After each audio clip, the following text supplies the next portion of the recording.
He's gone. He's gone. Amen. He has risen from the dead. He's gone. Hallelujah. Every knee shall bow. Every tongue confess that Jesus Christ is the Lord. He's the Lord. He's the Lord. He's God. He's God. Amen.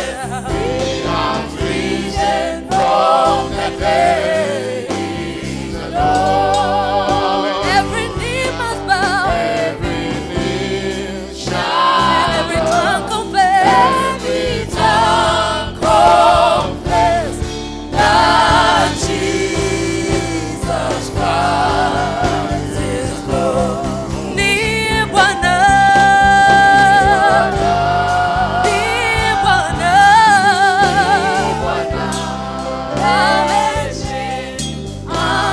amefufuka kifoni. Ni Bwana, kila ulimi ukiri kwamba Yesu ndiwe Bwana. Oh, ni Bwana, ni Bwana. Amen. Amefufuka Ni kifoni. Bwana, na kila ulimi ukiri kwamba Yesu ndiwe Bwana. Oh, ni Bwana, ni Bwana. Amen. Amefufuka kifoni. Bwana. Na kila ulimi ukiri kwamba Yesu ndiwe Bwana. My soul magnify the Lord, and my spirit praise His name. For death could not hold Him captive, even in the grave. Jesus is Lord, even in the grave. Jesus is Lord. My soul, magnify the Lord. My spirit and my spirit praise His name. For death could not hold Him captive. For death could not hold Him captive, even in the grave. Jesus is Lord, even in the grave. My Jesus is Lord. My soul does magnify the Lord. My spirit, Let my spirit praise His name.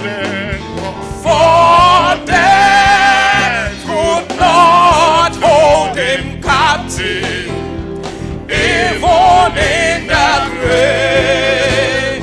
Jesus is Lord, even in the grave. Jesus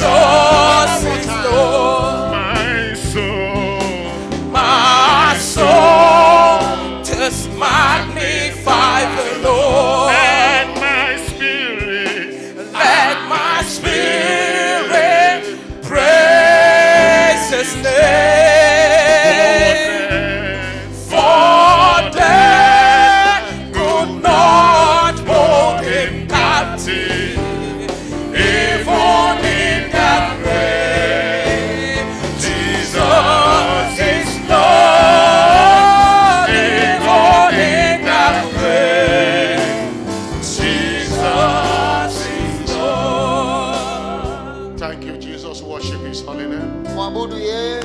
Even in the grave, Jesus is Lord. Hata kaburini Yesu ni Bwana. We magnify you, Jesus. Tunakutukuza Yesu.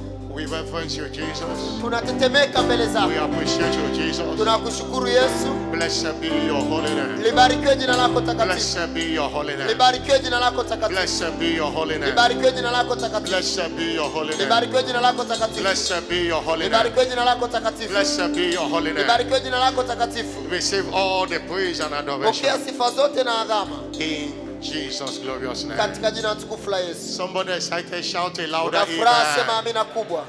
Help me welcome your neighbor to the left and to the Karibisha jirani right. yako upande wa kuume na wa Tell your kushoto. neighbor happy Easter celebration. Mwambie heri ya sherehe za Pasaka. Praise God. Hallelujah. Please have your seat. Tafadhali keti. You are welcome to this second service of our Easter celebration service. Unakaribishwa katika ibada ya pili ya sherehe za Pasaka. And it doubled as our anointing service. Na inaitwa pia ni ibada yetu ya kupakwa mafuta matakatifu. Hallelujah. Hallelujah. In the first service, we began a teaching Kwenye ibada ya kwanza tulianza mafundisho titled Unveiling the Power of His Resurrection. yanayoitwa kufunua ile nguvu ya kufufuka kwake. And we continue with that teaching this morning. Tuliendelea na mafundisho haya siku This ya leo. second service, Unveiling the Power of His Resurrection. Kufungua au kufunua ile nguvu ya kufufuka kwake. Christians all over the world are gathered today Wakristo duniani kote wamekusanyika leo to celebrate the resurrection of our Lord Jesus Christ. kusherehekea kufufuka kwa Bwana wetu Yesu Kristo. And this is the bedrock of our Christian faith. Na huu ndio msingi wa imani yetu ya Ukristo. We are called Christian today because He is risen. Tunaitwa Wakristo kwa sababu alifufuka. This is the foundation of our Christian faith. Huu ndio msingi wa imani yetu ya Ukristo. Had it been that He died and He didn't rise, Ingekuwaje kama angekufa na asingefufuka? you and I will not be where we are today as a Christian. Mimi na wewe tusingekuwepo hapa leo kama Wakristo. And that is why we are celebrating. Na ndio maana tunasherehekea. Easter period is all about celebrating the love God has for mankind. Kipindi cha Pasaka kinahusiana na kusherehekea upendo aliokuwa nao Mungu kwa In wanadamu. John chapter 3 verse 16, Yohana 3:16. the Bible says, for God so loved the world Inasema kwa jinsi Mungu aliupenda ulimwengu that He gave His only begotten Son. hata akamtoa mwanawe wa pekee. He sent His Son to come and die for us. Alimtuma mwanawe aje afe kwa ajili yetu. See how He loves us. Ona namna alivyotupenda. In Romans chapter 8 verse 32, Warumi 8:32. Romans chapter 8 verse 32, Warumi 8:32. the Bible says Biblia inasema, that God, He said, He that spared not His own Son, yeye asiyemwachilia mwanawe wa pekee, but delivered Him up to us all. lakini alimtoa kwa ajili yetu He sisi. didn't wait for us to be saved. Hakusubiri tuokoke The kwanza. Bible says, while we are yet sinners, Christ came and died for Biblia us. inasema tulipokuwa wazambi Yesu alikufa kwa ajili yetu. God did not spare His own Son, Yeye hakumzuilia mwanawe wa but pekee. delivered Him up for us all. Alimtoa kwa ajili yetu sisi sote. If He gave you and I His only Son, Kama alikupa wewe na mimi mtoto wake wa pekee, the Bible says He will freely give us all things. Biblia inasema basi atatupatia mambo mengine There is pia. nothing you asking that can be compared to what He have already done. Hakuna utakachomwomba ambacho kinaweza kulinganishwa na kile alichokwisha That's why kutenda. He will freely give us all things. Ndio maana atatupatia vitu vingine vyote. Somebody shout hallelujah. Sema haleluya. More often than not, many people celebrate Easter and don't know what it's all about. Mara nyingi watu wanasherehekea Pasaka lakini hawajui Pasaka inahusiana na nini. Easter called for sober reflection, Pasaka inahitaji ufikiri kwa kina, reflecting on the love God has for us. ukiutafakari ule upendo ambao Mungu anao kwetu. Where we are yet sinners, Tulipokuwa tungali wa dhambi, He sent His Son to come and deliver alimtuma us mwanawe afe kwa ajili yetu from the hand of the devil, kutoka katika mkono wa from shetani, the hand of oppressor. kututoa kwenye mikono ya watesaji. That is why we are celebrating today. Hiyo ndio sababu tunasherehekea leo. It is not a time to continue to be in sin. Sio wakati wa kuendelea kudumu katika dhambi. By His death and resurrection, Kwa kufa kwake na kufufuka, He gave us grace. alitupa neema. He imparted upon us the grace. Alituingizia ndani yetu neema. The grace to say no to sin. Neema ya kukataa dhambi. The Bible said in Romans Linasema katika Warumi chapter 6 verse 14 6:14 that grace, kwamba neema that sin shall not have dominion over you. na dhambi haitakuwa na umiliki juu yenu, For you are not under the law but under grace. maana mko chini ya sheria bali mko chini ya neema. Sin shall not have dominion. Dhambi haitakuwa na utawala kwenu. Many people understand this scripture Watu wengi wanaelewa andiko hili and misinterpret what God meant by this na scripture. kutafsiri vibaya kile ambacho Mungu alimaanisha kwenye hilo andiko. Many hide under grace, Wengi wanajificha chini ya neema, that we are under grace and they are committing all kwamba atrocities. kwa sababu tuko chini ya neema wanatenda uovu wa kila namna. Grace is a helper against sin. Neema inatusaidia dhidi ya dhambi. Titus chapter 2 verse 11. Tito The 2:11. Bible said the grace of God that bringeth salvation. Lesa neema ya Mungu iletayo wokovu. The grace of God that bringeth salvation Neema ya Mungu iletayo wokovu have appeared to all men. imeachiliwa kwa wanadamu wote. Verse 12. Mstari wa 12. What does this grace do? Neema hii inafanya nini? Teaching us that, Ikitufundisha kwamba denying ungodliness and worldly lusts, tukatae uovu na tamaa za dunia, that we should live soberly, ili tuishi tukiwa na akili timamu. righteously, Tuishi maisha ya haki, and godly maisha ya kiungu in this present world. katika ulimwengu huu wa That sasa. is what grace is all about. Neema inafanya kazi It hiyo. is not a license to sin, Sio kwamba ndo leseni ya kutenda dhambi, but is empowerment against sin. lakini ni kutua nguvu ili kuishinda That dhambi, sin should not have dominion over ili you. kwamba dhambi isitawale juu yako. There are many people the devil is using today Kuna watu wengi shetani anawatumia to leo teach people that grace covered all the sins they will commit in future. kuwafundisha kwamba neema inafunika dhambi zote hata And many utakazotenda people are mbele. follow such teaching Na watu wengi wamefuata hayo mafundisho and heading to hell. na wanaelekea kuzimu. Grace empowers us to say no to sin. Neema inatutia nguvu ya kuikataa dhambi. That there is no sin that no matter the power that can overpower you. Hakuna dhambi yote, haijalishi na nguvu gani, inaweza kushinda wewe. If you sin, it is your fault, not because the devil is powerful. Kama ukitenda dhambi ni kwa sababu umeamua, sio kwa sababu shetani ana nguvu. Jesus destroyed sin Yesu aliharibu dhambi on the cross of Calvary, pale msalabani Kalvari, and he engraced us. na akatupa sisi neema. That is why we are celebrating. Ndio maana tunasherehekea leo. And when you continue in sin, Na unapoendelea kudumu katika dhambi, you are crucifying Jesus the second time. unamsulubisha Kristo mara ya pili. You are not reciprocating this love God has for you. Unakuwa haurudishi upendo mwema ambao Mungu amekuwa nao kwetu. Easter is a season to have a sober reflection, Kipindi cha Pasaka ni kipindi cha to think kutafakari kwa about the kina, love God has for us, kutafakari ule upendo ambao Mungu anao kwetu and to reciprocate that love. na kurudisha ule upendo aliotupa He kwake. has sowed that seed of love. Amepanda hiyo mbegu ya upendo, He is waiting to harvest the love. anasubiri naye avune upendo kutoka kwetu. And there is no how to show him love Na hakuna namna ya kumwonyesha Mungu upendo than to live godly. kama kuishi maisha ya kiungu. Somebody shout Sema hallelujah. haleluya. I'm not hearing a bigger Sikia haleluya hallelujah. kubwa. Jesus is risen. Yesu amefufuka. But there is power that made it possible. Kuna nguvu iliyosababisha afufuke. That's why we are looking, unveiling the power of his Ndio maana resurrection. tunatazama kufunua ile nguvu ya kufufuka kwake. Philippians chapter 10 verse 10. Wafilipi 3:10, That I may know him ili nimjue yeye and the power of his resurrection na uwezo wa kufufuka kwake and the fellowship of his suffering. na ushirika wa mateso yake, Hallelujah. Being made conformable unto his death.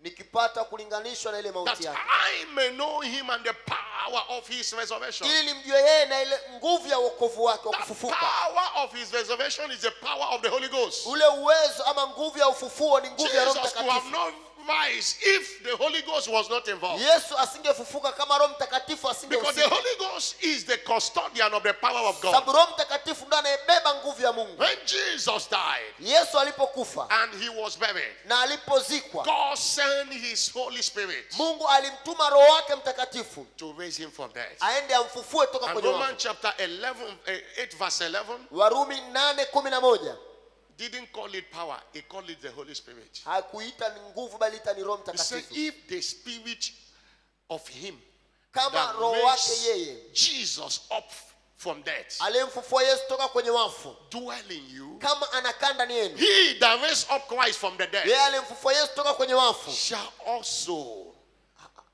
shall also quicken your mortal bodies atauisha na miili yenu by his spirit that dwelleth in you. kwa Roho wake akae ndani yenu. there is a spirit that dwells in you, kuna roho anakaa ndani and yako, it is not different from the resurrection power. na roho huyu ana tofauti na ile It nguvu is ya not ufufuo. different from the Spirit of God. Hana tofauti na roho wa Mungu. 1 John chapter 4 verse 4. Waraka wa kwanza Yohana He 4:4. said, you are of God, little children, Asa watoto wadogo mwatokana na and Mungu, you have overcome nanyi him. mmeshinda. For greater is he that is in you Maana aliyoko ndani yenu ni mkuu than kuliko aliyo katika he dunia. that is in the world. Kuliko aliyo katika dunia. He that is in you is greater. Aliyoko ndani yako ni mkuu. The same spirit that raised Jesus from them, Roho yule aliyemfufua Yesu kutoka kwenye wafu, every dying thing or death around you, kila kitu kinachokufa ndani yako he kunapokuzunguka, has the power to quicken it. ana nguvu ya kukifufua. Somebody shout hallelujah. Sema haleluya.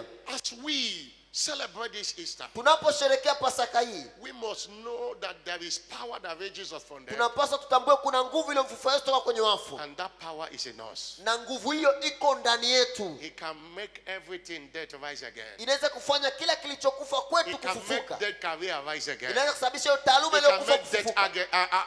dead organ rise Inaweza again. kusababisha hicho kiungo kilichokufa That kufufuka. marriage that is dead, he will put life to Hiyo it. ndoa iliyokufa anaweza kuipa That uhai. business that is dead, he will put life to it. Biashara hiyo iliyokufa anaweza kuipa uhai. If you will understand Kama utaelewa the power inherent in this resurrection power, nguvu iliyoko ndani ya nguvu hiyo ya ufufuo, the content of this resurrection power, yani ule uwezo wa nguvu hiyo ya ufufuo, one of the purpose of this teaching is to open our eyes of understanding. mojawapo ya lengo la mafundisho ni kufungua macho yetu ya Because ufahamu, these things walk by revelation. kwa sababu mambo haya yanatenda kazi kupitia Until it is ufahamu. revealed, Isipofunuliwa kwako, and you cannot see it. huwezi kuona, And if you cannot see it, na kama huwezi kuona, you cannot seize it. hauwezi kukipokea. Living in the consciousness of this power in you Ukiishi katika utambuzi wa hii nguvu ikao ndani yako, makes you to command dominion at will. kuna kufanya uamuru utawala kadiri utakavyo. It's my prayer this morning Ni ombi langu asubuhi ya leo that God will open your eyes of kwamba understanding. Mungu afungue macho ya ufahamu You wako. know, the first miracle Jesus did after his resurrection Unajua muujiza wa kwanza ambao Yesu aliufanya baada ya was kufufuka kwake opening eyes miracle. ulikuwa ni muujiza wa kufungua watu macho. In Luke chapter 24 verse 30 to 31, Luka 24:30 mpaka he was 31. with the disciples, they couldn't recognize him. Mitume hawakuweza kumtambua. There was veil over their Kulikuwa kuna eyes. uzio machoni pao. He talked with them and walked with them. They couldn't recognize him. Aliongea nao na kutembea nao lakini hawakumtambua. Hallelujah. Haleluya. But he shared communion. Lakini alipowashirikisha ushirika He mtakatifu, sat and took bread and blessed it and gave it to them. alikaa nao akatoa mkate akaubariki akawapatia, Their eyes were na open. ndipo macho yao yakafunguliwa. When their eyes were open, the veil was destroyed. Macho yao yalipofunguliwa ule utando And ukaharibiwa, they knew him, na wakamtambua, and he vanished out of their sight. na akatoweka machoni pao. Hallelujah. Haleluya. Ephesians chapter 1 verse 18, Efeso 1:18. Apostle Paul prayed Mtume Paulo aliomba that our eyes of understanding be enlightened, kwamba macho ya ufahamu wetu yatiwe nuru, because you cannot see it and not possess it. kwa sababu huwezi ukaona alafu ukashindwa You kumiliki. cannot see it and doubt it. Hauwezi ukaona alafu ukawa na shaka nayo. There are things you read, that there are things you see from the Kuna scripture. vitu unasoma na kuna vitu unaviona If you kupitia maandiko. see this resurrection power, Kama ukiona hii nguvu ya ufufuo, you will live like more than a conqueror. utaishi maisha ya zaidi ya You mshindi. will live above sicknesses and Utaishi diseases. juu ya magonjwa na madhaifu. You have to say, let the eyes of understanding be enlightened, Ruhusu macho ya ufahamu wako yatiwe that nuru, he may know ili uweze kujua what is the hope of his calling, lile tumaini la wito and wake what the riches of his glory in inheritance in the sense. na utajiri wa utukufu wake katika urithi wa watakatifu. Verse 19. Mstari wa 19. Verse 19. Mstari wa 19. Now you know what is the exceeding greatness of his power Ili mpate kujua ule ukuu wa uweza wa nguvu yake to us who believe, ulioko ndani yetu tuaminio, according to the working of his mighty power, kwa kadiri ya utendaji wa nguvu za uweza wake which he wrought in Christ. aliyoutenda katika There is Kristo. a mighty power he wrought in Christ. Kuna nguvu kuu aliitenda katika When Kristo he raised him from the dead alipomfufua toka kwenye wafu, and set him at his own right hand akamweka kwenye mkono wake wa kuume in the heavenly places. katika ulimwengu wa roho. Somebody, and far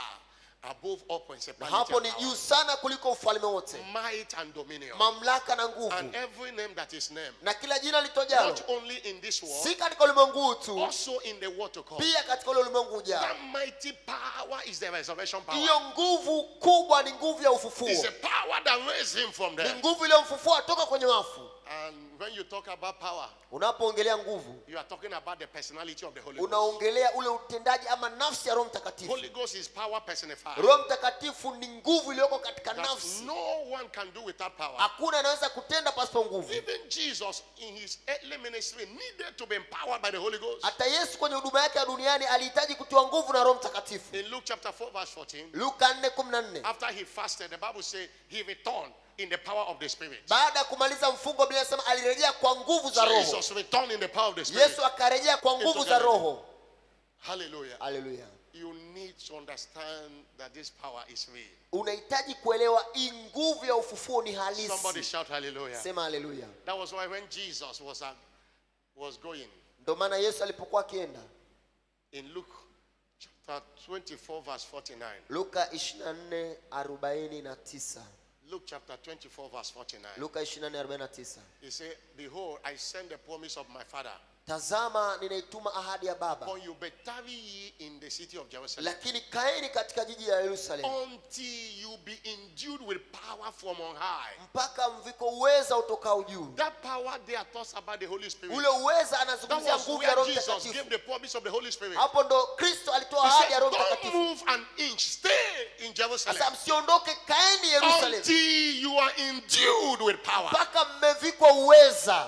That is the same power that raised him from Na there. huo uweza ni nguvu ile ile iliyomfufua toka kwenye wafu. Somebody shout hallelujah. Sema haleluya. I'm not hearing a bigger Sikia hallelujah. haleluya kubwa. And in Acts chapter 1 verse 8, Matendo 1:8. Jesus said, you shall receive power Asa mtapokea nguvu after the Holy Ghost is come upon you. baada ya Roho Mtakatifu kuajia. The same power that raised him from there. Nguvu ile ile iliyomfufua toka kwenye wafu. We are in a kingdom of power. Tuko kwenye ufalme wa nguvu. Without power, Jesus will not be raised. Pasipo nguvu Yesu asingefufuliwa. At the same time, Wakati huo huo, without power, your enemies will not submit. pasipo nguvu maadui zako hawatatii kwako. Unveiling the power of his resurrection. Kufunua ile nguvu ya ufufuo wake. In Psalm 66 verse 7, Zaburi 66:3. the Bible said, through the greatness of thy power, Sasa kwa ukuu wa uwezo wa nguvu zako, through the greatness of thy power, kwa ukuu wa uwezo wa nguvu through the zako, greatness of thy power, kwa ukuu wa uwezo wa nguvu zako, shall thy enemies ndipo adui zako submit themselves unto thee. watajitiisha kwa hiari kwako. Somebody shout hallelujah. Sema haleluya. I'm talking about the resurrection power here. Naongelea hapa nguvu ya ufufuo. It is not two, it is one.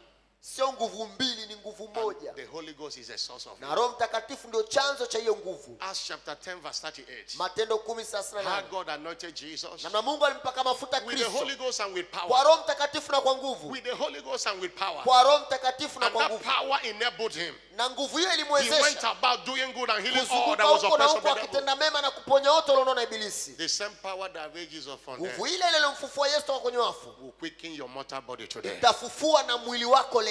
I pray that your eyes of understanding be enlightened. Ninaomba macho ya ufahamu wako yafunguliwe. In Luke chapter 10 verse 19, Luka 10:19. the same power, it is not two. Nguvu hiyo hiyo. He said, I give unto you power. Hasa nimewapa nguvu. This power that raised Jesus from dead can give your leg iron. Can make your leg an iron leg. Yaani hii nguvu ile mfufua Kristo Yesu anasababisha mguu wako kuwa mguu To wa tread chuma. upon scorpion and serpent Ili and all ukanyage the nge na nyoka na nguvu zote za adui. And this power defend you that nothing shall by enemies. Na nguvu hii inakulinda kiasi kwamba hakuna adui anaweza kukudhuru. I want you to engage this power today. Nataka uitumie hii nguvu leo To check your portion ili uweze kuchukua fungu lako in redemption. katika wokovu. There were things Jesus died for. Kuna vitu Yesu There were alikufa ili things tuvipate. Jesus received for us. Kuna vitu Yesu alipokea kwa niaba His yetu. death was not in vain. Mauti yake haikuwa bure. His death rescued us. Mauti yake ilituokoa. In Revelation chapter 5 verse 12, Ufunuo 5:12. it said, in Revelation chapter 5 verse 12, Ufunuo 5:12. "What say with a loud voice, Wakisema kwa sauti worthy kuu, is the lamb that was slain to receive power, anastahili mwana kondoo aliyechinjwa ili kupokea nguvu, riches and wisdom, utajiri na hekima, and strength and honor na and glory nguvu na and blessing." heshima na utukufu na baraka. This is what Jesus died for. Hiki ndicho Yesu alikufa ili tupate. And not hearing a louder Sikia amen. amina kubwa.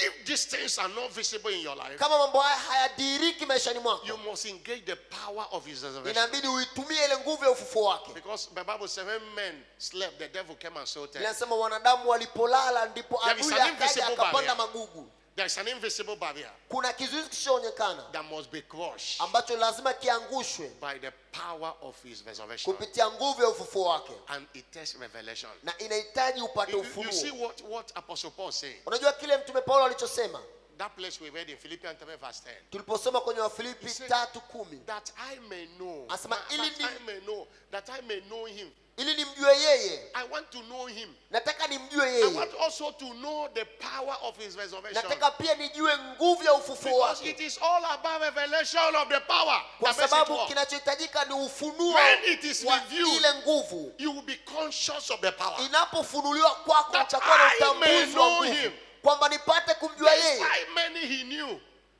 He knows a lot of things. Anajua mambo mengi. Apostle Paul was a man of revelation. Mtume Paulo alikuwa ni mtu wa ufunuo. In Galatians chapter 2 verse 2, Galatia 2:2 he said, I went up by revelation. alisema kwa ufunuo nilienda juu, I went up by revelation. nilikwenda juu kwa ufunuo. But you don't know as you ought to know. He said, I may know, let me know. I want to know what is in this power of his resurrection.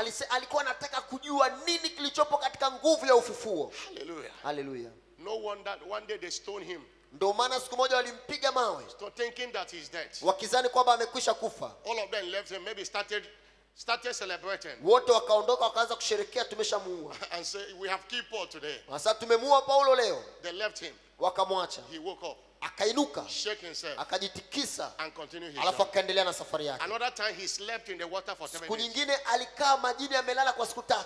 Hallelujah. Hallelujah. There is something in this power of his resurrection. Kuna kitu katika hii nguvu ya ufufuo. When you have access to it, Unapoipata hiyo nguvu, death will not be a threat to you. mauti inakuwa sio tishio kwako. Hallelujah. Hallelujah. That power humiliates death. Nguvu hiyo yani inatiisha mauti. When that power came, Nguvu hiyo ilipokuja, Jesus went and collected even the key of death. Yesu alikwenda akachukua hata funguo za mauti. In Revelation chapter 1 verse 18. Ufunuo 1:18. Revelation chapter 1 verse 18. Ufunuo 1:18.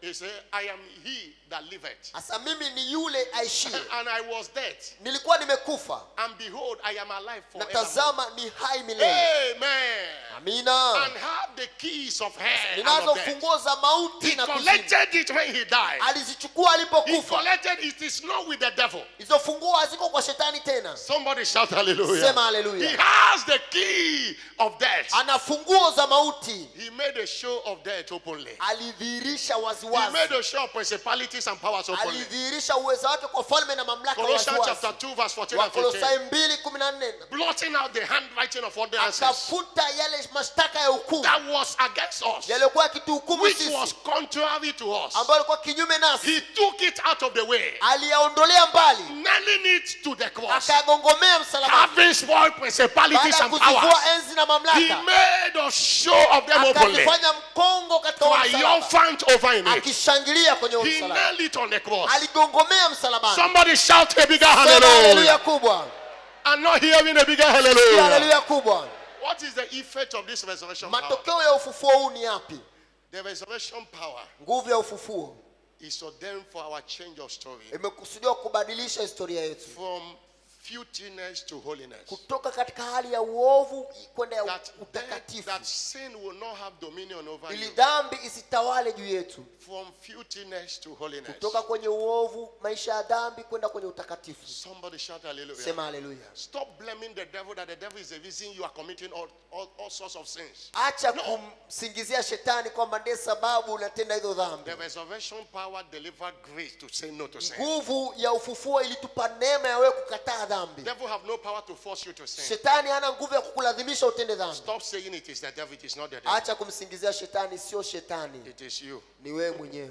No, secondly, Cha pili, the resurrection power nguvu hii ya is ufufuo ordained for our supernatural change of story. imekusudiwa kubadilisha historia yetu kiungu, From shame to glory. kutoka kwenye aibu kwenda kwenye utukufu, From shame to glory. kutoka kwenye aibu kwenda kwenye 1 utukufu. Corinthians chapter 15 verse 47. Wakorintho wa kwanza 15, From 1 Corinthians 15 verse 47. Wakorintho wa kwanza 15 mstari wa From 23. shame to glory. Kutoka kwenye aibu kwenda kwenye utukufu. Hallelujah.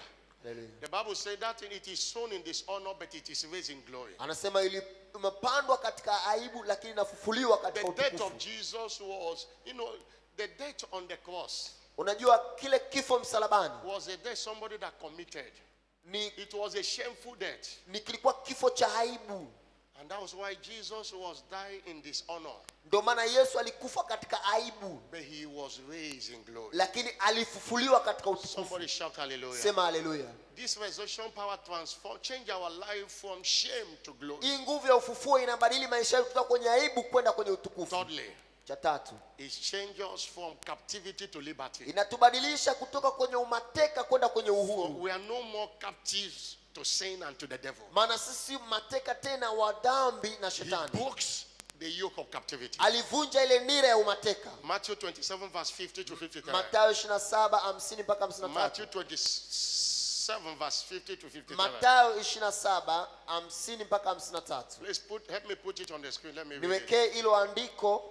When he have cried Alipokwisha again kulia with a loud voice, kwa sauti kuu, yielded up the ghost, akaitoa roho, and behold, na tazama the veil of the temple was rent from the top to the bottom. lile pazia la hekalu likapasuka vipande viwili toka And juu the mpaka earth chini, did quake, na ile nchi and the ikatetemeka, rock rent, na kukawa na tetemeko la miamba, and the grave na makaburi were open. yalifunuliwa. There was liberty. Kulikuwa na uhuru, The graves were open. makaburi And yalifunuliwa, many body of the saints which slept arose. na miili mingi ya watakatifu waliokuwa wamelala ikainuka ikafufuka. Somebody shout hallelujah. Sema haleluya. And verse 53. Mstari wa 53.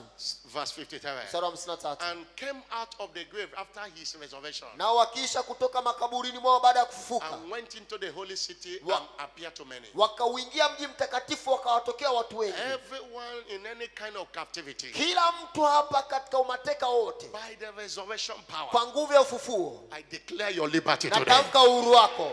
I'm not hearing a faithful Sikia amina amen. kubwa. I say I declare your liberty today. Natamka uhuru wako leo In the name of Jesus katika Christ. jina la Yesu Kristo. What more? The effect of this resurrection Ni power. zaidi matokeo ya nguvu hii ya ufufuo. This resurrection power is ordained for our supernatural change of story, Imekusudiwa kutubadilisha badiliko la kihistoria kiungu, from poverty to prosperity. kutoka kwenye umaskini kwenda kwenye mafanikio. 2 Corinthians chapter 8 verse 9. Wakorintho wa pili 8:9. The Bible says, for you know Maana mnajua the grace of our Lord Jesus, neema ya Bwana wetu Yesu Kristo, that though he was rich, ingawa alikuwa tajiri, yet for your sake lakini kwa ajili yetu he became poor, alifanyika maskini, that ye through his poverty might be rich. ili ninyi kupitia umaskini wake muwe matajiri. One of the things Jesus carried as he died, Mojawapo ya kitu ambacho Yesu alikibeba alipokufa, apart from sin, mbali na dhambi, he carried your poverty, alibeba umaskini wako, and he handed over that poverty to the devil, na huo umaskini akamkabidhi shetani, and collected our prosperity. na akachukua yale mafanikio yetu. Remember, if Revelation 5:12, Ufunuo 5:12, one of the things he received is riches. moja ya kitu alichopokea ni utajiri. He received riches. Alipokea utajiri. Are you hearing what I'm saying? Unasikia anachosema? As a child of God, you are no more poor. Kama mwana wa Mungu wewe si maskini tena. Just as Jesus carried your sicknesses, Kama vile Yesu alivyobeba magonjwa yako, that is the way he carried your poverty. ndivyo namna alivyobeba umaskini wako. Stop thinking for poor. Acha kuwaza Stop umaskini. behaving poor. Acha kukaa kimaskini. Stop acting like someone that is poor. Acha kutenda kama mtu maskini. Poverty has nothing to do with how much you have. Umaskini Prosperity, hauhusiani na kiasi prosperity gani has ulicho nothing nacho. to do how much you have in your account. Mafanikio hauhusiani na kiasi gani ulichonacho kwenye akiba yako benki. It begins with your mentality. Inaanzia na ufahamu. It begins with your mentality. Inaanzia na ufahamu wako. As he thinketh in his heart, Kama mtu awazavyo moyoni mwake, so he is. ndivyo alivyo. Proverbs 27 verse 3. Mithali As 27:3. he thinketh in his Kama heart, mtu awazavyo moyoni mwake, you cannot smell or touch riches. hawezi Think it. kugusa utajiri. You must think it in order to take it. Lazima uwaze kwanza ndo uchukue. Change your mentality. Badilisha mtazamo Now, wako. one of the things we are celebrating today Moja ya vitu tunavyosherehekea leo is our prosperity ni yale mafanikio yetu that Jesus received for us. ambayo Yesu alipokea kwa ajili yetu. Somebody shout hallelujah. Sema haleluya. I'm not hearing a bigger Sikia hallelujah. haleluya kubwa. You are not poor and cannot be poor. Wewe si maskini na hauwezi kuwa maskini. Hallelujah. Haleluya. Because Jesus took that Kwa poverty. sababu Yesu aliuchukua umaskini, And I pray na ninaomba that you understand that kwamba uelewe hilo and change your mentality. na ubadilishe mtazamo wako. I said in the first service, Nilisema kwenye ibada ya if kwanza, you must be rich, kama unataka kuwa tajiri, your heart account ile akiba yako ya moyo must be bigger than your bank account. inapaswa iwe kubwa kuliko akiba yako ya benki. If you must be rich, Kama unataka kuwa tajiri, your heart account akiba yako ya must be moyo bigger than your bank account. inapaswa iwe kubwa kuliko akiba ya benki. Bishop Oyedepo say, Askofu Oyedepo anasema, if it is in your heart, kama liko moyoni mwako, God will put it in your hand. Mungu ataliweka mkononi mwako. If it is in your heart, Kama liko ndani ya moyo God wako, will put it in your hand. Mungu ataliweka mkononi mwako. Hallelujah. Haleluya.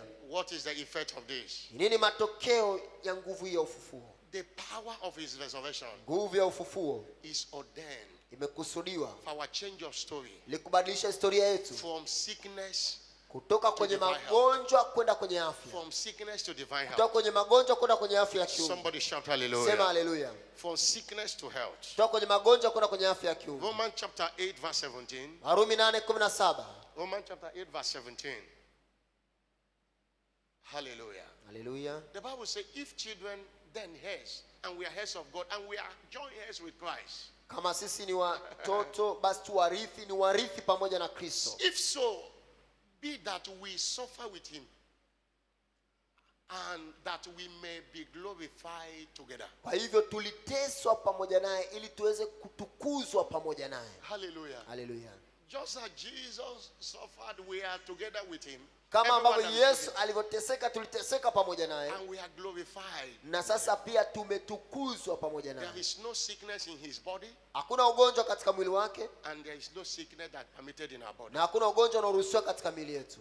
Hear this. Sikia jambo hili. What the second major reason Jesus died Sababu kuu ya pili ambayo Yesu alikufa was to take away our sicknesses. ilikuwa kuondoa magonjwa yetu. It was prophesied in Isaiah. Ilitabiriwa kwenye Isaya. In Isaiah chapter 53 verse 4 and 5. Isaya 53, Isaiah 53 verse 4 and 5. Isaya 53, 4 na The Bible 5. says, surely he had borne our griefs Hakika ameyabeba madhaifu yetu, and carried our sorrow. amebeba huzuni zetu, Yet we didn't esteem him hata hatukumuhesabu. smitten of God and afflicted. Tulizani amepigwa na Mungu, amekataliwa He na Mungu. was wounded for our transgression. Alichubuliwa kwa ajili He ya was makosa yetu, bruised for our iniquities. alichubuliwa kwa ajili ya maovu yetu. The chastisement of our peace was upon him. Adhabu ya amani yetu ilikuwa juu yake, And with his stripes na kwa kupigwa kwake we are healed. sisi tumepona. And 1 Peter chapter 2 verse 24. Petro wa kwanza 2:24. 1 Peter chapter 2 verse 24. Petro wa kwanza 2:24. Peter was writing, drawing inspiration from this scripture. Petro alikuwa akiandika hapa akitoa kutoka kwenye neno la Isaya. Who his own self bear our sins Sasa yeye mwenyewe alichukua dhambi zetu in his own body katika mwili wake on the tree, juu ya ule mti, that we being dead to sin tukiwa wafu kwa mambo ya dhambi should live unto righteousness, ili tuwe hai kwa mambo ya haki, by whose stripes na kwa kupigwa kwake you were healed. ninyi mliponywa. Every one of them in past tense. In past tense. Yaani anazungumza tukio lilotendeka huko kale nyuma. Matthew chapter 8 verse 17. Mathayo 8:17. Inspiration from the same Isaiah 53. Mathayo naye akiandika kupitia ile Isaya 53.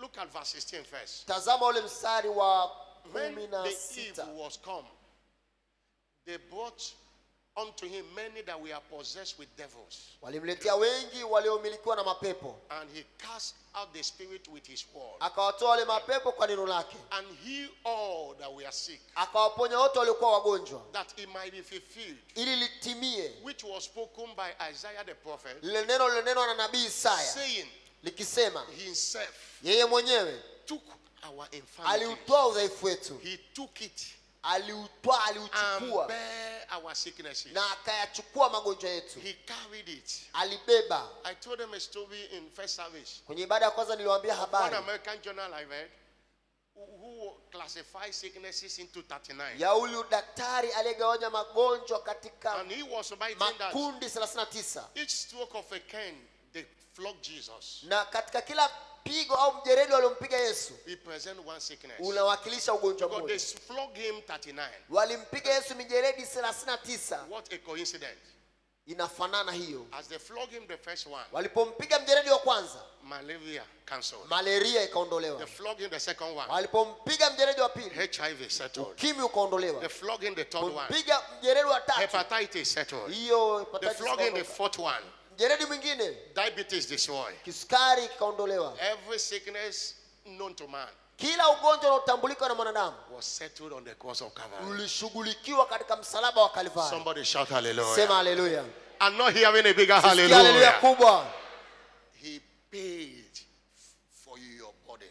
Alilipa gharama ya afya yako. Your body belongs to him. Mwili wako ni mali yake. And he's committed to keep it healthy. Na anawajibika kuutunza ukiwa na afya. 1 Corinthians chapter 6 verse 19 and 20. Wakorintho wa kwanza 6:19 mpaka 20. 1 Corinthians chapter 6 verse 19 and 20. Wakorintho wa kwanza 6 mstari wa 19 mpaka ule wa 20. Know you not that your body is the temple of the Holy Ghost? Ninyi hamfahamu ya kwamba miili yenu ni hekalu la Roho Mtakatifu? And look at what the Bible says. Tazama Biblia inachosema. That your body is the temple of the Holy Ghost, Miili yenu ni hekalu la Roho Mtakatifu which is in you.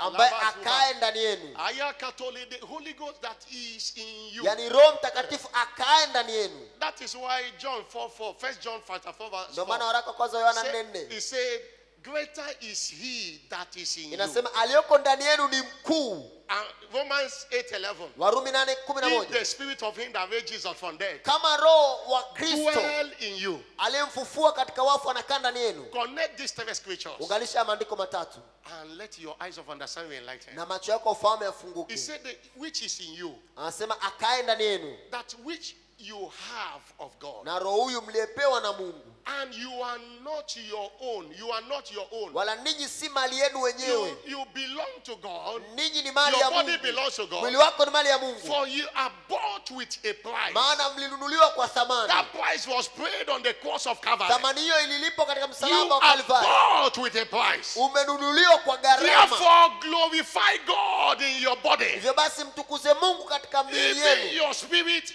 belongs to God. Na hata roho yako ni mali ya Mungu. No sickness is permitted in your body. Hakuna ugonjwa unaoruhusiwa mwilini Any mwako. sickness in your body is an illegal occupant. Kila ugonjwa ndani ya mwili wako ni mkazi asiyekuwa na uhalali. And the power of his Na resurrection ile nguvu ya ufufuo wake we handle that sickness today. itashughulikia huo ugonjwa I'm leo. not hearing a louder Sikia amen. amina kubwa. Somebody that believes it, shout a louder Sikia amina amen. kubwa. I'm not hearing a louder Sikia amina amen. kubwa. What does the effect of this resurrection power? Ni nini matokeo ya nguvu hii ya ufufuo? I've lost count.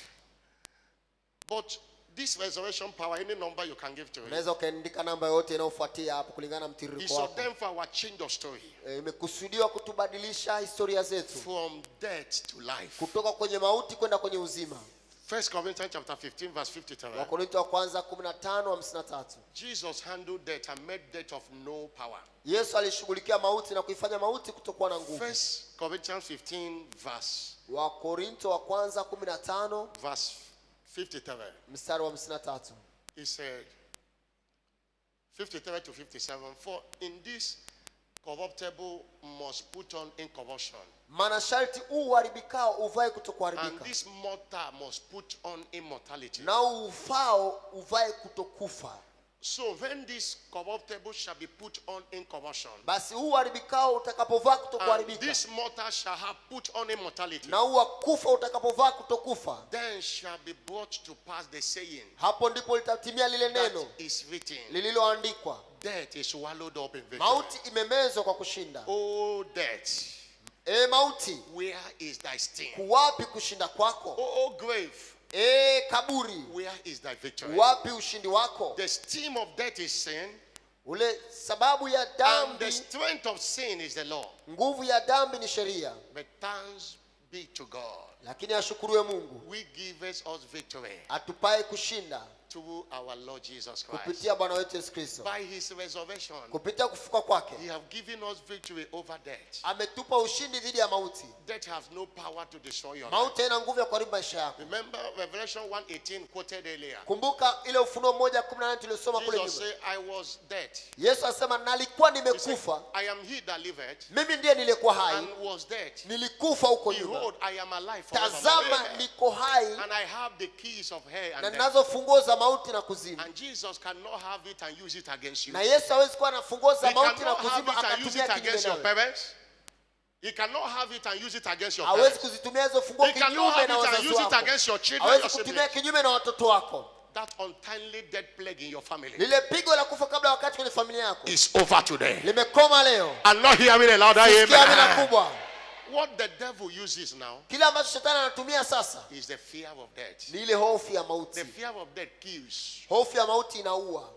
A lot of people are in bondage because of the fear of death. Watu wengi wako katika vifungo kwa sababu ya hofu ya mauti. You know that the weapon of the devil is fear. Unajua silaha ya shetani ni hofu. In Hebrew chapter 2 verse 14 and 15. Ebrania 2:14 na 15. Please don't be afraid of death. Tafadhali usiogope mauti. God said the number of your days he will fulfill. Mungu amesema idadi ya siku zako He atazitimiza. said as much them as the children are partakers of flesh and blood. Kwa maana watoto nao walishiriki mwili na damu. He also himself likewise took part in the same. Naye pia alishiriki vivyo hivyo. That through death he might destroy him that has the power of death. That is the devil. Ili Devil kupitia had the power of death before Jesus died. ili kupitia hivyo aweze kumharibu yule mwenye nguvu za mauti, yani And ibilisi. deliver them who through the fear of death Ili awaache huru ambao wale kupitia hofu ya mauti we are all their lifetime subject to bondage. katika maisha yao yote wamefungwa kuwa watumwa. Many people are in bondage because of the fear of death. Watu wengi wako katika vifungo kwa sababu ya hofu ya mauti. As they are driving, they are thinking, oh, I might die now. Wanapoendesha gari wanawaza I naweza might die kufa hapa. The fear of death can destroy. Hofu ya mauti inaweza kuharibu. Many have involved in an accident because of the fear of Wengi death. wameingia kwenye ajali kwa sababu ya hofu ya mauti. But when you have understanding of scripture Lakini unapokuwa na uelewa wa maandiko and know that Genesis chapter 6 verse 7, na ukijua ile Mwanzo 6:3, as God was speaking to Moses, he kama was speaking Mungu to you. alivyokuwa anaongea na Musa alikuwa He anaongea na said, the wewe. Lord said, my spirit shall not always strive with man, Asema roho yangu hatashindana na mwanadamu, for that he is also flesh. maana yeye ni mwili. That yet his days shall be 120 Sasa siku years. zake zitakuwa 120. What God said to one, he said to another. Mungu anatusema kwa mmoja, anasema kwa mwingine. David, Moses heard it from God, Musa alisikia toka kwa Mungu, believe on it, akaamini and died at 120. na akafa akiwa na miaka 120. You are not meant to die young. Haujakusudiwa kufa mdogo. Somebody shout hallelujah. Sema haleluya. No devil will kill you before Hakuna your shetani time. atakakuwa kabla ya wakati. I'm not hearing a louder Sikia amina amen. kubwa.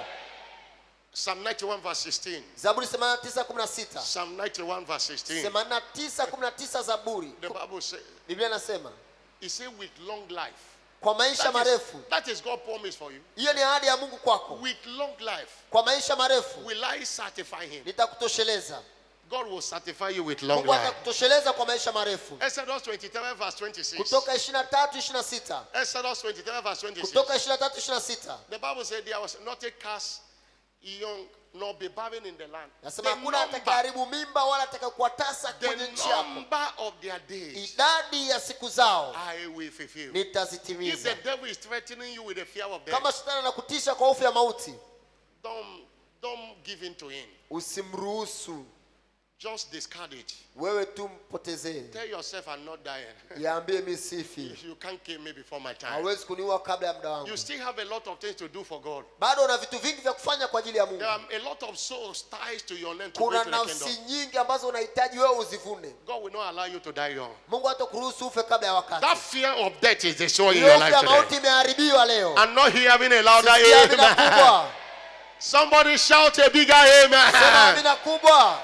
And finally, Na mwisho, what is the effect of this resurrection? nini matokeo ya nguvu hii ya ufufuo? Our change of story from slavery to dominion. Inaleta badiliko la historia kutoka katika From utumwa slavery to dominion. kwenda kwenye kutawala.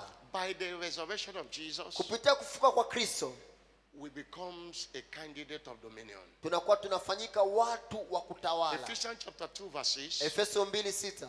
The Bible says, Biblia inasema, in Ephesians chapter 2 verse 6, Efeso 2:6, by being born again, kwa kuokoka he have raised us up together alitufufua pamoja na Kristo, and made us to sit together in heavenly places akatuketisha pamoja na Kristo mahali pa juu mbinguni. in Christ Jesus. Katika Kristo, Redemption made us to sit with Christ Jesus in heavenly wokovu places. umetufanya tuketi pamoja na Kristo mahali pa juu katika ulimwengu wa And roho, that is dominion. na huko ndo And kutawala. Ephesians chapter 1 verse 20 to 21. Na ile Efeso 1:20 na 21. And I close with that scripture this morning. Nafunga na ile andiko asubuhi ya He leo. said, which he wrought in Christ Aliotenda katika Kristo when he raised him from the dead alipomfuata katika wafu, and set him at his own right hand in heavenly places, akamweka katika mkono wa kuume katika ulimwengu wa roho, far above principality juu sana kuliko ufalme and power and might na and mamlaka dominion, na nguvu na and usultani, every name that is na named, kila jina litajalo, not only in this si world, katika ulimwengu huu tu, but in that which is to come. bali katika ule ulimwengu ujao. We are seated in heavenly places with Christ Jesus, Tumeketishwa katika ulimwengu wa roho juu pamoja na Kristo and that Yesu, is dominion. na huko ndo kutawala. Somebody shout hallelujah. Sema haleluya. And you shall dominate Na this year. utatawala.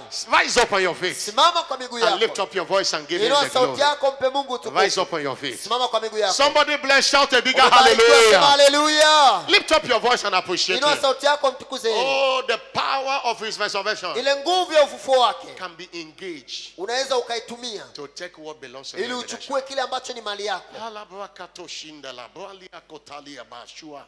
Eshua kia tushando balisho lia babalando shia Elia kota bralisha li kalabrali andalaba.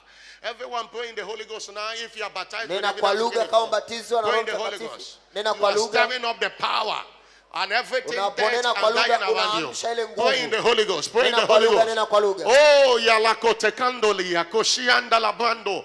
Eshua kiatu shando balishulianda labulia. Eshua kaba lakoteanda laba.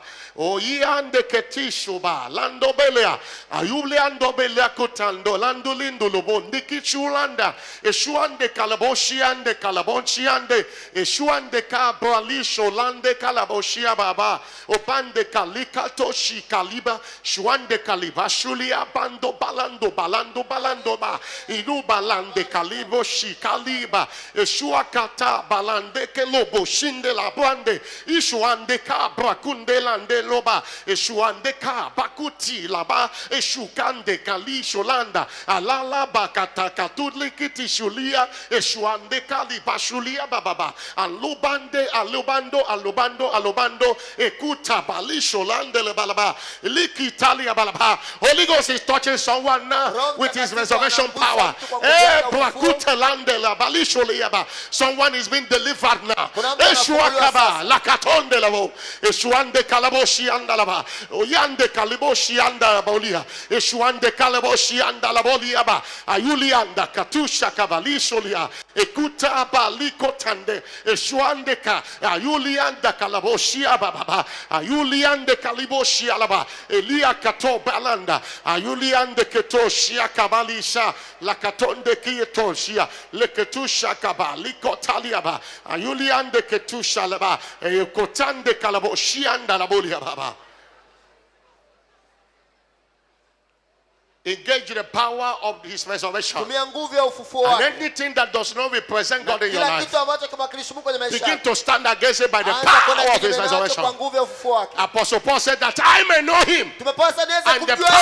power of his Na ile resurrection. nguvu ya ufufuo wake. Begin to engage it against Itumie sicknesses hiyo and nguvu diseases. dhidi ya Begin to magonjwa, engage it against the power of the devil. dhidi ya nguvu za shetani. Oh, the Bible says, Biblia inasema oh, that if the spirit of him that raised Jesus from kama roho death wake alimfufua Yesu toka kwenye dwell wafu, in you, kama anakaa ndani yako, he that raised up yeye Christ from alimfufua death Yesu toka kwenye shall wafu, quicken your mortal bodies atafufua na mwili wako by his spirit that kwa dwelleth roho in you. wake akae ndani yako. Alakatoshakabalisholaba. Alikatushakabalikotaliabalaba. Obeliabalikatushalabalaba. Obeliababa. Aliababaliababalabo. Ibalabasholoboketeriabalaba. Ashuliabakatoshia. Leketushalabalaba. Aliandobekitushia. Ibalaboshiakaba. Lakatondekalaboshia. Shwandalaba. Engage that power. Engage that power. Engage that power. Engage that power. Against every principality. Against every power. Against every sickness. Jesus took that sickness and nailed it on the cross. You are not permitted to be sick. No, he nailed it on the cross. You are bought with a price. Sickness does not glorify God. Every yoke of stagnation, every yoke of delay, by the power of his resurrection, be destroyed. Every curse is broken. The Bible says Christ has redeemed us from the curse of law by being made a curse, as it is written. Curse is the one that hang on the tree. Oh, that the blessing of Abraham might come unto Gentiles, that we might receive the promise of God through faith. Oh, He redeemed us from generational curses. He redeemed us from poverty. He redeemed us from defeat. He redeemed us from weakness. Appropriate the redemption package now. Ashukato labakatun deliaba. Aliakato shakaba. Elikato shakaba. Lakoteshu liabalaba. In the name of Jesus Christ. Somebody shout a louder amen. I'm not hearing a louder amen. We are going to engage this resurrection power through the anointing today. But before we do that, let's give people opportunity for everyone to profit with this oil. John chapter 11 verse 25. John chapter 11 verse 25. Jesus said unto her, I am the resurrection. I am the life. He that believeth in me, though he were dead, but yet shall live. He that believeth on Jesus will never see death or anything related to him. But the question, do you believe on him? You can't believe somebody you don't know. John chapter 1 verse 12.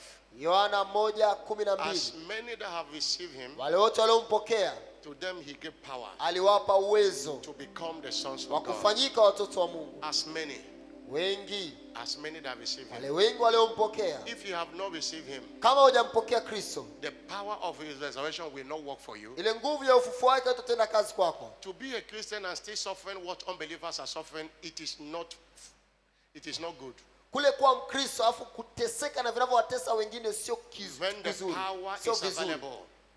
the power is available, all you need to know is to say no to sin by surrendering to Jesus. Or maybe you have done that before, you want to rededicate your life to Jesus. I want to pray for you.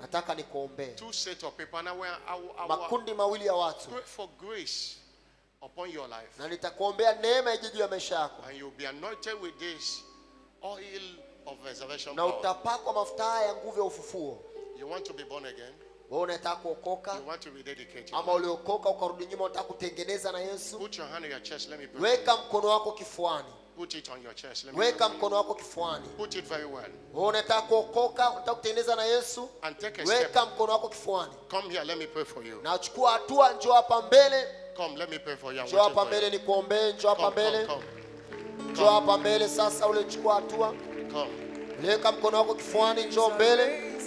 Clap your hand, they are coming. Why you sing that song you sang before? All the way to Calvary, He went for me. He went for me. He went for me. All the way to Calvary, He went for me. He died to save. Please come, wherever you are, come stand there looking for me, looking at me. Come. Jesus is calling you. Come and surrender to Jesus. Come and rededicate your life to Jesus. Your life will never remain the same.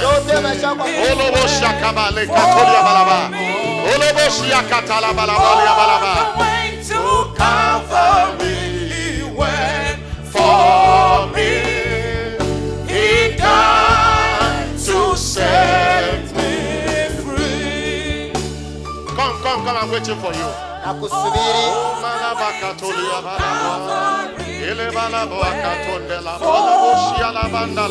Jesus went for me.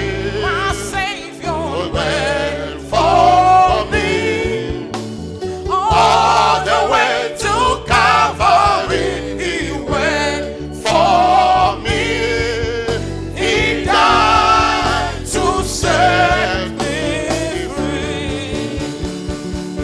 Thank you, Jesus. Please. Asante Yesu. Wewe uko hapa mbele, tafadhali fatisha maneno haya. Sema Bwana Yesu. Please have your seat. Kanisa tuketi. Ulioko hapa mbele, fatisha maneno haya. Sema Bwana Yesu. Afatisha, utamke kabisa, tamka kwa kinywa chako. Sema Bwana Yesu, asante kwa neema yako ambayo imenivuta kwako. Mimi ni mwenye dhambi. Nisamehe dhambi zangu. Nioshe kwa damu yako. Futa jina langu kwenye kitabu cha hukumu. Andika jina langu kwenye kitabu cha uzima. Ingia kwenye maisha yangu. Uwe Bwana na Mwokozi wangu. Kuanzia leo nimeokoka. Nitakufuata na kukutumikia. Amen. Amen. Amina. Father, thank you for these souls you saved. Baba, asante kwa nafsi hizi ulizookoa. You said there is a joy in heaven over one soul that repents. Umesema kuna furaha mbinguni nafsi moja inapotubu. We commit them to you. Tunawakabidhi kwako. Jesus, Yesu, take good care of them. watunze, Keep them. wahifadhi, Preserve them. walinde. Don't allow them to go back to the world. Usiwaruhusu warudi duniani. In the name of Jesus Katika Christ. jina la Yesu Kristo. I cover them with the blood of Na wafunika Jesus. kwa damu ya Yesu Kristo. They remain covered. Wadumu wakiwa A new wamefunikwa. beginning in their life. Mwanzo mpya katika maisha yao. As this oil come upon them, Mafuta haya Jesus, yanapowajia juu yao Yesu, Lord, a new beginning. mwanzo mpya kwao. Let the resurrection power of Nguvu ya God, ufufuo Lord, turn their story around. igeuze historia zao. Every spirit of addiction Kila roho ya ulevi is caused in their life. imelaaniwa kwenye maisha yao In Jesus' name. katika jina la Yesu. Amen. Congratulations. Hongera, Congratulations. Congratulations. hongera. Please, our church officials will. Tafadhali wafuate watumishi wa kanisa. Everybody stand up with a bottle of anointing oil. Kila mmoja asimame akiwa na chupa yake ya mafuta matakatifu. This is the resurrection anointing. Tusimame wote tukiwa na chupa ya mafuta matakatifu. The Holy Ghost manifests through the oil. Roho Mtakatifu anajidhihirisha kupitia In mafuta. 1 Samuel chapter 16 verse 13, Samueli wa kwanza 16:13. as Samuel took an oil and anointed David, Samueli alipochukua mafuta na kumpaka yale mafuta Daudi, the Spirit of the Lord came upon him. Roho wa Bwana alimwendea. Hallelujah. Verse 13, Mstari wa the 13. Spirit of the Lord came upon him. Roho wa Bwana akamwingia Daudi. The oil is the Spirit of God's mysterious package in a bottle Mafuta haya ni Roho wa Mungu ambaye kiajabu ameingizwa katika hii to chupa deliver bodily the power of God. ili kuiachilia ile nguvu ya Mungu itende kazi kwa nguvu. Is this sickness you want to be destroyed? This oil is here to do that. Kama unataka magonjwa yaharibiwe, basi mafuta haya yatafanya kazi hiyo. James chapter 5 verse 14, Yakobo 5:14. is any sick among you? Je, kuna mgonjwa miongoni mwenu? Let him call the elders of the church, let them pray over him, Na awaite wazee wa kanisa wamwombee, anointing him with oil wampake mafuta in the name of the Lord. katika jina la I Bwana. will read the third scripture and I leave you to pray. Tasoma andiko alafu nitakuacha uombe. Isaiah 10 verse 27. Isaya 10:27. It shall come to pass on that day Itakuwa katika siku hiyo that his burden shall be taken away off thy shoulder, kwamba mzigo wake utaondolewa toka begani mwake and his yoke off thy neck, na nira yake itaondolewa shingoni and the yoke shall be destroyed na nira itaharibiwa because of the anointing. kwa sababu ya mafuta. What do you desire from this resurrection power anointing? Unatamani nini kutoka kwenye mafuta haya ya ufufuo? Open your mouth now and begin to Fungua declare kinywa it. chako, anza kuomba. As this oil come upon me, Mafuta haya Jesus, yanaponijia Yesu, let the power that raised Jesus from ile death nguvu iliyomfufua Yesu kwenye wafu quicken my mortal body. iuishe na mwili wangu. Romans chapter 8 verse 11. Warumi 8:11. That's where we stand to anoint you today. Tunaposimamia leo If the kukupaka spirit mafuta, that raised Jesus from death yule roho aliyemfufua Yesu kwenye wafu dwell in you, kama anakaa ndani yako, he that raised up Christ from yeye death aliyemfufua Yesu toka kwenye wafu shall also quicken your mortal body atauisha pia na mwili wako by his spirit that dwelleth in kwa you. roho wake akae ndani Is yako. somebody praying at all? Kuna mtu anaomba, That sickness have stayed long in your body. huo ugonjwa umekaa kwa muda mrefu mwilini Invoke the mwako. power of his resurrection Tumia nguvu ya ufufuo wake and drive that sickness out of your na body. utoe ugonjwa mwilini mwako. That stagnation have stayed long. Hiyo hali ya kudumaa imekaa kwa muda The mrefu. Bible says in a moment, in a twinkling of an eyes, Inasema kufumba na and kufumbua we shall be changed. na mtabadilishwa. Likutakaboshia kabando balishulia. Shuande kabashulia babalanda. Lakutendo balishulia ndakalaboshia bala. Likuta katusha kabando balishulika la. Shwandika Brakutia Balaba. Is somebody commanding that sickness to leave your body? Kuna mtu anaamuru ugonjwa utoke Commanding mwilini that mwake. infirmity, that yoke, Kuna mtu anaamuru marital delay yoke, kuchelewa katika ndoa, or yoke of delay of any kind. nira ya ucheleweshaji wa namna yote. Whatever that makes you to be stagnated, Chochote frustrated, kinachokudumaza moving in uchanganyikiwe, a circle. kinachofanya utembee kwenye Jesus duara. died that you might be up. Yesu Anything alikufa. that keep you down is destroyed. Chochote kinachokuweka Anything chini that keep you kimeharibiwa. down is Chochote destroyed. kinachokuweka chini kimeharibiwa. Take it, take it, take it, take it, take it, Pokea, take it. pokea, pokea. That sickness is caused Huo ugonjwa in the umelaaniwa. name of Jesus Katika Christ. jina la Yesu Kristo. Anything my heavenly Father has not Chochote ambacho planted, baba yangu wa mbinguni be hajapanda, rooted out now, king'olewe out of sasa. that body. Toka kwenye huo mwili. Thank you, Jesus. Asante Yesu. Raise that bottle up Inua hiyo chupa yako ya mafuta if juu. you can with anyone. Jesus, thank you. Yesu asante. The content in this bottle is raised up. Kimiminika kilichoinuliwa kwenye chupa hii. And now the anointing of the Holy Sasa ni Spirit. mafuta ya Roho Mtakatifu And the resurrection power anointing. na upako na nguvu ya ufufuo. The same spirit that raised Jesus from them. Ndio yule mfufua toka kwenye wafu. Let everything dead around us. Kila kitu kilichokufa Let kwetu, everything dead in us kila kitu kilichokufa ndani yetu, receive the power of his resurrection kipokee nguvu ya ufufuo wake and be risen again. na kifufuke tena. I'm not hearing a louder Sisikia amen. amina kubwa. Let every dead business Kila biashara iliyokufa receive this power and begin to ipokee walk nguvu again. ya ufufuo ianze kutembea Let tena. every dead career, Kila taaluma let iliyokufa, every dead relationship kila mahusiano yaliyokufa rise again in the name of Jesus yafufuke Christ. tena katika jina la Yesu. Anything called death around us, Chochote kinachoitwa mauti kinachotuzunguka, Lord, the story changes now. Bwana, historia inabadilika It sasa. shall live again in the name of Jesus Itaishi Christ. tena katika jina la Yesu. And let every sickness be humiliated Na today kila by this Lord. ugonjwa Lord, ufedheshwe in leo. this service, Katika ibada hii Bwana, after this service, baada ya ibada hii, forever when this oil shall be used, mafuta haya yatakapotumiwa milele, Lord, the resurrection power will ile manifest. nguvu ya ufufuo The ijidhihirishe. resurrection power will Ile nguvu manifest. ya ufufuo The ijidhihirishe. resurrection power will Ile nguvu ya manifest. ufufuo The ijidhihirishe. resurrection power will Ile nguvu ya manifest. ufufuo ijidhihirishe. And every weakness shall be destroyed. Kila udhaifu utaharibiwa. Every poverty shall be Kila destroyed. umaskini utaharibiwa. Every sickness shall be Kila destroyed. ugonjwa utaharibiwa. Everyone under any captivity Kila yote kwenye mateka na shall be mauti liberated in the name of Jesus. atakombolewa katika jina la Yesu. It is blessed Imebarikiwa in Jesus' katika name. jina la Yesu. Put a small in your palms and anoint your head. Weka tone kidogo mkononi mwako na Your neighbor ujipake. can give you, or you wait for the church officials. You anoint yourself and begin to decree whatever you desire. Unaweza The power of his resurrection. kuomba kwa jirani yako, Deal with watumishi wa Mungu everything that is wanapitisha, not of you in the life of anyone here. alafu utamke Lift up your voice and pray. Lift up your voice and kwa hivyo pray. vitu sio Lift vitatu. up your voice and pray. Oh, shakabanda kateshuli abakando liaba. Alika tu shakabalika tolia baba baliba. Shwandika bashulia babalia baba. Obelia babalika tu shalaba. Leketonde kalabonde kalabonde kalabonde kalabonde kalabonde kalabonde kalabonde. Abandu bashula bualabu. Eshualia baba babalia ba. Oh, somebody is somebody praying. Je, kuna mtu anaomba? It's raining. It is raining all over me. I can feel it. The latter way. Right on, Jesus. Give us more rain until we are wet, until we are soaked with the latter rain. Oh, it is raining. It is raining all around me. I can feel it, the latter rain.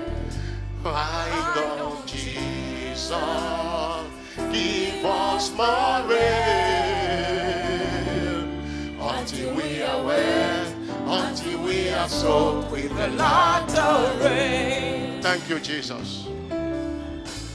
Thank you, Jesus. Asante Yesu. Put a small in your cup. Weka sasa kidogo kwenye And mfuniko let's wako, administer this mystery God showed to Bishop Oyedepo, na tuweze kuishiriki siri ambayo Mungu alimwonyesha Askofu who Oyedepo. have delivered a lot of people. Na siri hii imewafungua watu This wengi. oil has a power to destroy everything my heavenly Father have not planted. Mafuta haya yana uwezo wa kuharibu chochote ambacho baba yangu hajapanda. One woman was pregnant sometime, Mwanamke mmoja alikuwa mjamzito wakati fulani. And he went to a doctor and they checked. He said it was not pregnancy, it was fibroid that was there. Akaenda kwa daktari akamwambia si ujauzito ni uvimbe huko ndani. He went to one scan or the other and they are showing it is fibroid. Alikwenda kwenye kipimo kimoja na kingine wakamwambia ni uvimbe huko ndani. And the woman said no, it is not fibroid, it is baby. Yule mwanamke akasema hapana, si uvimbe ni mtoto. To her greatest surprise, Kwa mshangazo she mkuu, went to one of the great gynecology. alikwenda kwa tabibu fulani wa uvimbe, madaktari wa Who uvimbe. conducted another test. Aliyempima tena And he showed that it was fibroid. na ikaonyesha tena ni uvimbe. But this woman continued anointing herself, Huyu mwanamke aliendelea kujipaka mafuta matakatifu, swallowing the anointing oil, akimeza mafuta matakatifu and making declaration. na akitamka matamshi Say, what is in my tummy is not fibroid, kwamba it is baby. kilichoko tumboni kwangu si uvimbe, ni mtoto. One scan or the other showing fibroid. Kila kipimo kilionyesha kwamba ni uvimbe, But the power of his resurrection that is in the anointing lakini ile nguvu ya ufufuo iliyo katika mafuta matakatifu went inside the tummy iliingia ndani ya tumbo la ule mdada and turned the fibroid into the fine boy. na kubadilisha ule uvimbe kuwa kijana, mtoto mzuri wa The kiume. woman put to bed, it was a fine boy. Yule mwanamke alikwenda kujifungua baadaye mtoto wa And on the kiume, forehead of the boy at birth, na wakati yule mtoto akizaliwa kwenye paji la uso pale, the anointing was on his forehead. mafuta matakatifu yalionekana It was usoni a pake. mystery no one can explain. Ni siri ambayo hakuna mtu anaweza There kuelezea. is a power in the anointing. Kuna nguvu katika mafuta matakatifu. The same power that raised Jesus from death is in anointing. Nguvu ile ile ilimfufua kutoka kwenye wafu kwenye mafuta matakatifu. There is nothing he cannot do for you. Hakuna kitu ambacho mafuta haya hayawezi As kukutendea. you put your faith, Unapoweka imani yako, that long sickness in your body, huo ugonjwa wa muda mrefu katika mwili wako, that generational disease in your body, huo ugonjwa wa vizazi kwenye mwili wako, you will not see it no more. hautauona tena. You will not see it again in your Hautauona body. tena. Everyone that believes in this mystery, Kila anaamini kwenye siri hii, swallow it now. ameze sasa.